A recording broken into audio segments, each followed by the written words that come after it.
Hi Taurus, and welcome to your horoscope for January 2025. Thanks for joining me. It's a pleasure to be with you today. My horoscopes are based on the UK time zone, and please watch them in this order: rising sign first, then sun sign, and finally your moon sign. So I'm going to break January down into 4 weeks. I'm going to pay particular attention to the moon, how it moves through your chart, and how it's going to influence you every day of January.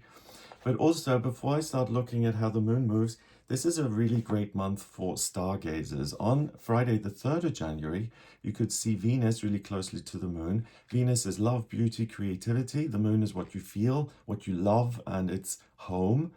So to me, that was a real symbol of hope, especially after the black moon that we had on the 30th of December 2024, which asked you to go inwards. So this is about really prioritizing your own inner child and making sure that you're taking care of yourself and that you are the top priority in your life. On the 18th of January, you'll see Venus and Saturn really closely together, and they're 2.2 degrees apart. So if you have clear skies on the 18th, please have a look, because Saturn is structure and the foundations in your life. And again, Venus is love, right? So you'll find as you go through January that you're able to do things which really make you feel that I am nurturing myself. I'm starting this year with really good self-care, and there's a sense of optimism that appears from that. You may also see shooting stars via the quadrantid meteor shower that continues until the 12th of January. So if you do see a shooting star, please make a wish. And again, I love all of these placements because it's about I love myself, wonderful things can happen in future, and I'm broadening my mind to wonderful things that don't exist just yet but could exist in future. So week 1, Wednesday the 1st until Sunday the 5th of January. I'm filming this on the 4th. I'm a little late, but I still want to go through the first week to see what the moon was doing. On the 1st, the moon was in Capricorn, and it was in your 9th house of travel and education. So you could have made a lot of progress working in those kind of areas. On the 2nd and 3rd of January, the moon moved into Aquarius, and it joined Pluto, the planet of transformation and change, which is also in your 10th house of work. So those 2 days were very much about questioning, am I in the right job? And whether you're working or not, if you're a student or you're retired, what I'm working on right now, is that still relevant? Is it still something that brings me joy? Do I want to continue doing this? So those are good questions to ask. Also, on the 3rd of January, we have Venus ingressing into Pisces, and it goes into your 11th house of hopes and dreams, and it starts getting nearer to Saturn now. So this is a particularly wonderful day to figure out what are my genuine hopes and dreams for the future, and how can I build them in earnest in my life. So the focus is really here at the beginning of January is on you and what you can do to create a life that feels absolutely wonderful and like it nurtures you back. On the 4th and 5th, the moon also goes into Pisces, and it joins Venus and Saturn and Neptune, all of them in Pisces in your 11th house. So this whole period, not just the 3rd, but also the 4th and 5th, what is the best possible thing that could happen to me? And just asking that question will give you a lot of answers, which you can then work on. So on the, since the 6th of December last year until the 23rd of February 2025, Mars is retrograde. Mars is the planet of ambition and drive. And in your case, Taurus, it's in retrograde in Leo, in your 4th house of family and your nearest and dearest, and what makes you feel grounded and rooted and like you're at home. So for you, this is a good thing because it means that you're not just going to be me, I'm so important. It's much more about I am taking care of my own inner child, but I'm also present and patient enough to spend time with other people and to see what they need and what I could do to inspire them. So for you, Taurus, this is a really wonderful month where you start with such an optimistic viewpoint on your relationships and also your own personal hopes and dreams for the future. The other thing is that Mercury and Venus, they're direct all month. So expect no issues with communication and transportation, and really feel free to start a new business and to start new relationships. So in the first 5 days of January, let's see what the moon, which houses it covered in your case. So on the first, where am I? It was in your 9th house, and then it moved through your 10th and ended up in your 11th. Okay, so that's at the very top of your chart. And the question is really, what have I learned? What is my work about, or what I'm working towards or working on? What is that really about? And is it aligned with my own hopes and dreams? If the answer is yes, great. If the answer is no, during the first 5 days of January, you can make changes so that you are on the right track again, and that you're only working towards things that are really important to you. Week 2, Monday to Sunday, the 6th to the 12th of January. On the 6th and 7th, we have the moon in Aries, and that is now in your 12th house of spirituality and spiritual strength. It joins the North Node in Aries, Chiron in Aries, and the transiting ascendant in Aries. So the 12th house is really about what are the higher realms, what are the mysteries in life, right? And the moon in Aries is really going to encourage you to make progress in those areas. So if you've never tried a spiritual practice, try one on the 6th and 7th. You're much more likely to have an actual breakthrough. But also, if you do meditate or do Tai Chi or sound healing, or you have some sort of a spiritual practice, it's going to feel like it's nurturing you and it's healing you. On the 6th of January, Mars retrogrades back into Cancer, and it goes into your 3rd house of communication, still in retrograde. So that's great for you in the sense that anything that you're communicating is going to come out with a real sense of care, and it's going to be very considerate of others and their feelings. On the 6th of January as well, the moon reaches its 2nd quarter.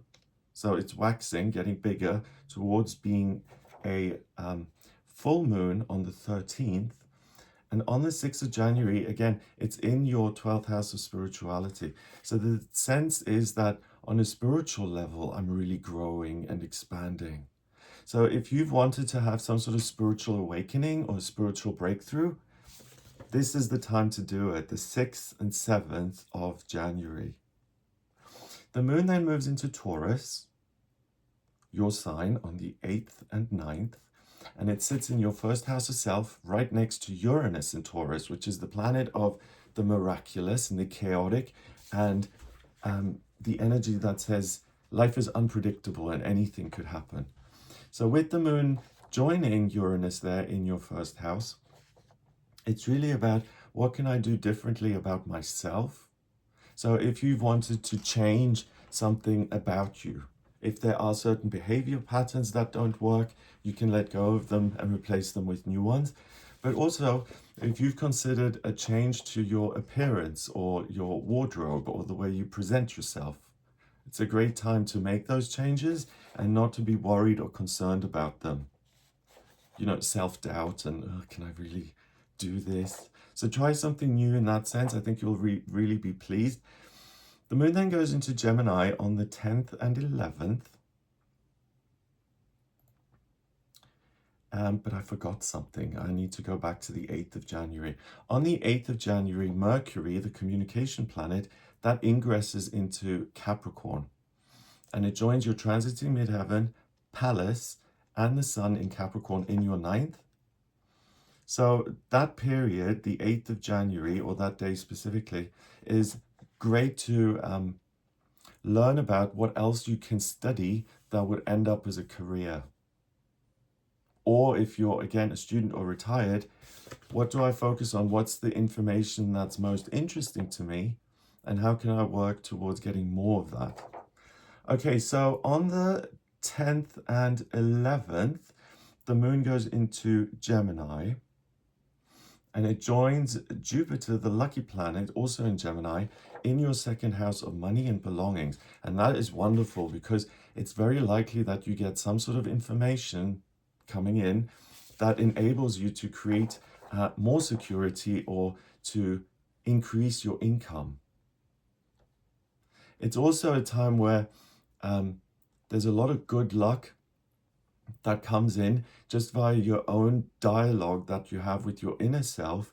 And if you've been contemplating making big changes in your life, that really, these 2 days, the 10th and the 11th, are the time to do it. Finally, the moon goes into Cancer on the 12th, and that's in your third house of communication. It joins Mars in Cancer in your third. So again, that's a day where you can really get your point across in a very loving and considerate way. So let's see which houses the moon covered in the second week. So on the 6th of January, it was in your 12th house, and then it moved through your first and second and ends up in your third house. So it's the first quarter and the 12th house that are covered in week 2. It's really about, I've got all of this spiritual information that's come through. How can I apply that to myself, the way I create security, and the way I connect and communicate with other people? So the second week here is really gentle for you, Taurus. And I think that you come across in a very loving way. So if there's something where it's important to kind of pay attention to what the other person is saying, do that in the second week, because you're going to be all ears and you'll have a loving response to give the other person. So if you're a counselor or a therapist or a teacher or someone who helps others, second week is really great for you. Week 3, Monday to Sunday, the 13th to 19th of January, the moon is still in Cancer on the 13th and 14th. So anything that needs expressing, do it then. It's also, Cancer is a water sign, so it's positive self-talk. So if you're working on affirmations or changing your way of thinking so it's more positive, that's a good idea. But also if you need to present something in a very considerate way, the 12th, 13th and 14th are best to do that, particularly on the 13th when we have a full moon in Cancer, and that is in your third house of communication. So also if you work as a creative type, if you're a sculptor or an artist or a writer, that full moon really allows you to express a lot of creative energy. You're not going to have writer's block on the 13th. The moon then moves on into Leo on the 15th and 16th, and that goes into your fourth house of family and your roots and your relationships. And you're going to be very passionate about the people who are closest to you. And if there's something that you want to take charge of, where you want to lead and say, do you know what, I've got this idea and I want to bring you guys along with me. Those are the days to do that. And also on a simpler level, it's a nice time to just spend with loved ones, whether that's at home or you go different places, and to have a laugh and to enjoy the company of other people. The moon then goes into Virgo on the 17th and 18th, and Virgo is a sign that's ruled by Mercury, the communication planet, which is direct at the moment, and the moon is your heart, right? So I think these 2 days, the 17th and 18th, are great for you to go on dates, because within 3 seconds, you'll know whether that person is suitable for you or not. Virgo is very good at analysis and creating meaning, right? So if there's anything that you need to do where you're unsure or you need time to understand, engage with those things on the 17th and 18th, and the Virgo moon is really going to help you figure things out. Finally, then in week 3, the moon goes into Libra on the 19th, and it stays there until in week 4, the 20th and 21st as well. But on the 19th, the moon goes into Libra and it joins your south node in Libra in your 6th house of daily routine and structure and your physical body. And again, it's a good time to do anything like if you want to have a makeover, or if you want to change your wardrobe, or if you want to work creatively, or if you want to connect with a new group of people, a new community, the moon supports you in all of those areas on the 19th, 20th, and 21st. On the 19th as well, we have the sun going into Aquarius, and it moves into your 10th house of career, and it joins Pluto and the part of fortune in Aquarius, all in your 10th house. So from the 19th onwards, the identity that you're striving towards, what seems aspirational, especially if you want to change your work, or again, if you're a student or retired, what you're working on, that is the time to do it from the 19th of January onwards. And you're particularly going to consider jobs and work and career which are designed to be of service to other people. So anything humanitarian you're going to be interested in, if you want to start your own charity or foundation, from the 19th onwards is the best time to do it. And remember, Mercury and Venus are direct, so if you want to start a new company or foundation, this is the month to go for it. Okay, so in week 3, let's see which of the houses the moon covered for you. On the 13th, it started in your 3rd house of communication, went through your 4th, your 5th, and ended up in your 6th. So that's the 2nd quadrant and the 3rd house. So it starts with communicating in a very compassionate way, and then it moves through family, what I love, and what I'm connected to. The 2nd quadrant really is about what are my passions in life, and how can I enjoy those, and how can I create new circumstances which make me feel the love, so to speak. Week 4 is really, really long. So from Monday, the 20th of January, until Friday, the 31st of January. The moon is still in Libra on the 20th and the 21st. And on the 21st, the moon reaches its 4th quarter. So it's waning away to becoming a new moon. And in your 6th house, in Libra, it's really nice in the sense that things will feel calm and cool, and the structures of your life are really easy to organize. And you're also able to get out of yourself, so to speak, and to connect with other people out there in the world.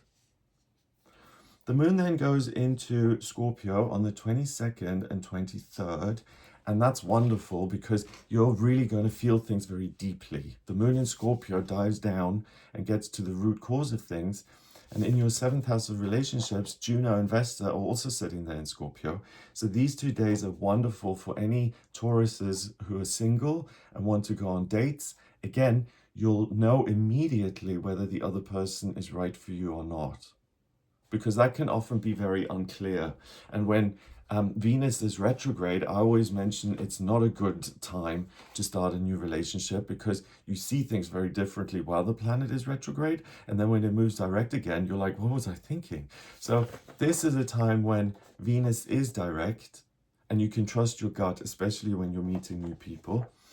It goes on then, the moon that is, into Sagittarius, and it sits in your 8th house of institutions and the authorities, formal structures that exist out there in the world, the government, the tax people, religions.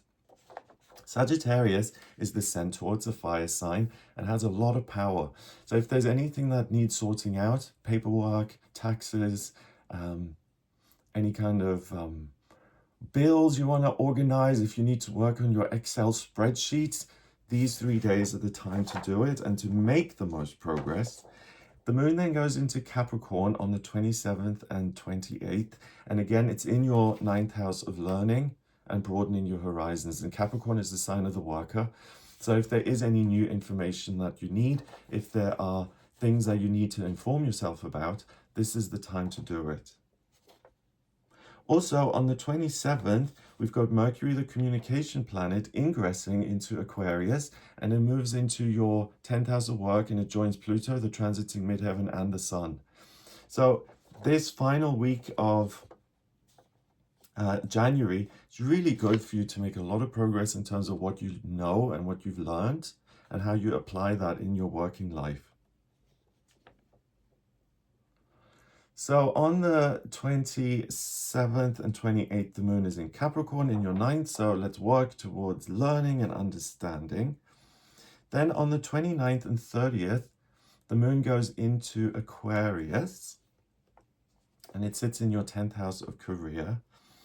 And what's interesting is that on the 29th of January, we've got a new moon in Aquarius. So I'll make a separate video on the full moon and the new moon, but the new moon is when the moon is pitch black. It pulls a ton of energy in order to get started for its next cycle, right? And it's pulling in Aquarius energy in your 10th house. And Taurus, I think the way this is going to show up for you is, how does my work, or this is the question, how does my work help the world? How am I being of service to others? And if you feel that you could do more, or even if you're in a position where you feel like your work, your job harms other people, then you'll have the energy and the confidence and the courage to say, I want to change my work or what I'm working on because I do want to make a positive contribution to the world, not a negative one. On the 30th as well, Uranus, the planet of the miraculous and the unexpected, that's in your sign, Taurus, and it goes direct until the 5th of September 2025.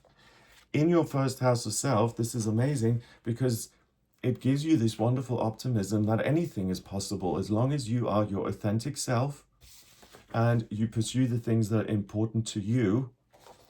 The sense and the feeling is that any wonderful and miraculous thing can happen. So what I'm trying to say, Taurus, is that this is a month for you that is not depressing. It doesn't make you see things in a small way. There's hope, there are dreams for the future, and there's a real sense of wonderful, miraculous things. Of course they're possible. Of course they're going to happen to me. And that, as far as I'm concerned, is most of the battle. If you have that kind of mindset, good things will happen. And then finally, on the 31st of January, the moon goes into Pisces, and it again joins Saturn and Venus and Neptune and the North Node, all in Pisces in your 11th. So that's a good day to just chill, relax, to dream, and again, to gain more understanding around what are my hopes and dreams for the future and what is the universe telling me. So in this final week, let's see what houses are covered. A lot, because it's like, what, 11 days. So on the 20th, the moon was in your 6th house in Libra. And it ended up on the 31st in your 11th house of hopes and dreams. So that's pretty much the top half of your chart. It started in the 6th house, which is on the bottom, but then it spent the rest of the time in the top half. So houses 7, 8, 9, 10, 11. And that is very much about, how do I put myself out into the public via work, via learning, via travel, via my connection to the universe. And this final week is really about you making wonderful connections with things, so different kind of institutions or your spirit guide or whatever it may be, but it's a sense that my life is getting bigger, it's opening up, and I've got a lot of things to look forward to. So I hope that gives you an idea of what you'll be working with in January. If you'd like a personal reading with me, please get in touch via my website. It's gregoryscott.com. In my personal readings, I use astrology, the tarot, numerology, and my intuition. And to draw up your birth chart, I need your place of birth, date of birth, and time of birth. If you don't have the time of birth, that's not a problem. Please then order a chart rectification with me on the website, gregoryscott.com. And that's a process where I can work it out manually. And that's kind of important because it gives me the right ascendant and the right house placements. If you like this video, give it a thumbs up, please, so it shows up in searches. Subscribe for more videos. If you like this video and you want to share it with anyone, please do. I'd appreciate that. It helps the channel grow. And I also do a daily tarot reading on the channel. Please become a member to watch that. I hope you have an amazing January, and I'll speak to you soon.